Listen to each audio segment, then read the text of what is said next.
Welcome in Retriever Nation, Steve Levy with you, and we are so pleased to welcome new head volleyball coach Kasey Crider to Baltimore and to UMBC. And Kasey, as a means of introducing yourself to the community here, give us a little bit of background on yourself, your playing background, and a little bit of coaching, and especially where you came from most recently. Yeah, well, Steve, thanks for having me. And prior to arriving here this morning, 7 years at the University of Miami as the associate head coach down there.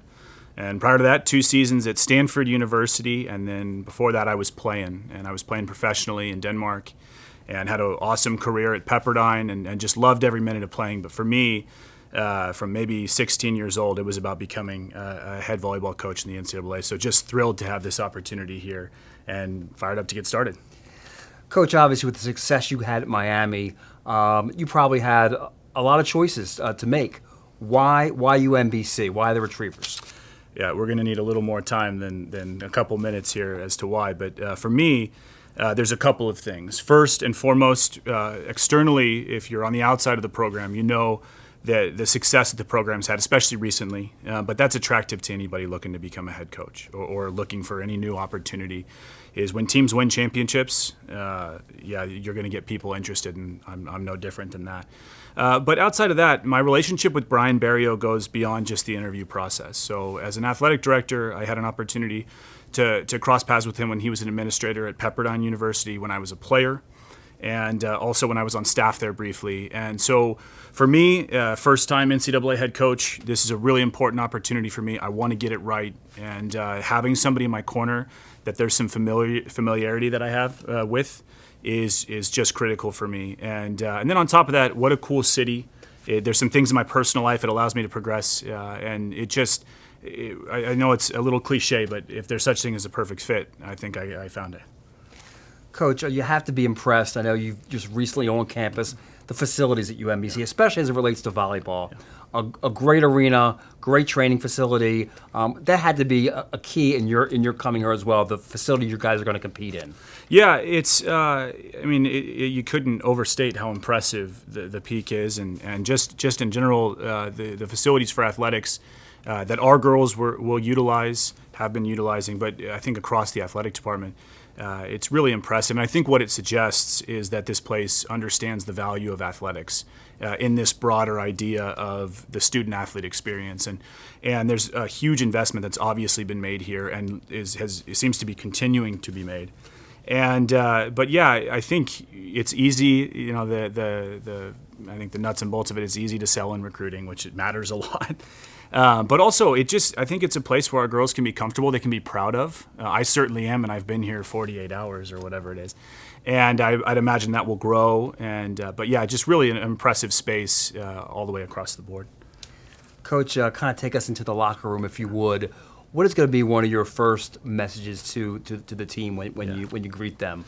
Yeah, well, first, I think for me, the big thing is that they need to understand that I'm coming into their home and not the other way around. And I think sometimes in coaching you find this hierarchical model where the coach is at the top of the pyramid and we're going to direct and command and demand.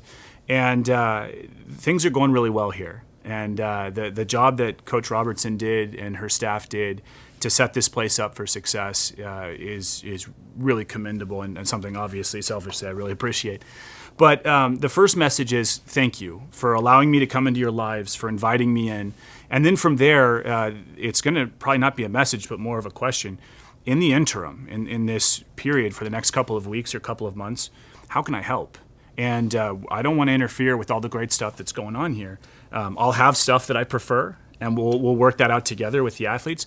But the main thing is, how can I help you become the things you want to become? And so probably more of a question than a message, but I think that kind of captures my philosophy in a soundbite maybe. Right, and the final question, I think you touched on it just a few moments ago. What does the Kasey Crider program look like? What do you hope it will look like aspirationally? Yeah, so not a Kasey Crider program would be the first thing. It would be with the athletes at the forefront of all of it. The decision-making and the ownership and the identity. We want them, this is their deal. They get 4 years to do this. And anyone who's done it as a student-athlete in the NCAA knows how special that 4 years is. It's going to be this retriever program, this retriever volleyball program. But I think when you watch, you're going to see some stuff that is probably specific to my identity as a coach.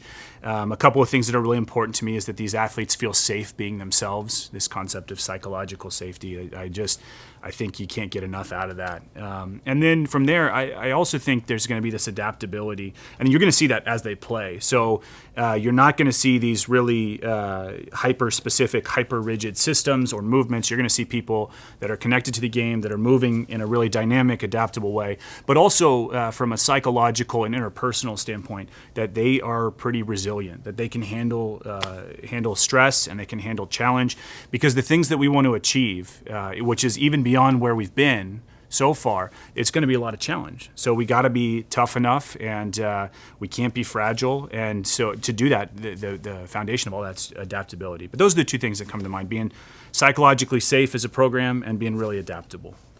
Well, Coach, we certainly appreciate your visit on your initial time at the UMBC. Best of luck as you move along. I know you have a great group of young women, and we're expecting to see you here very often. Best of luck as we move forward. Thank you for everything, Steve. It's great seeing you. Okay, Retriever Nation, once again, the introduction of Kasey Crider to Retriever Nation. Go Retrievers. Go Retrievers.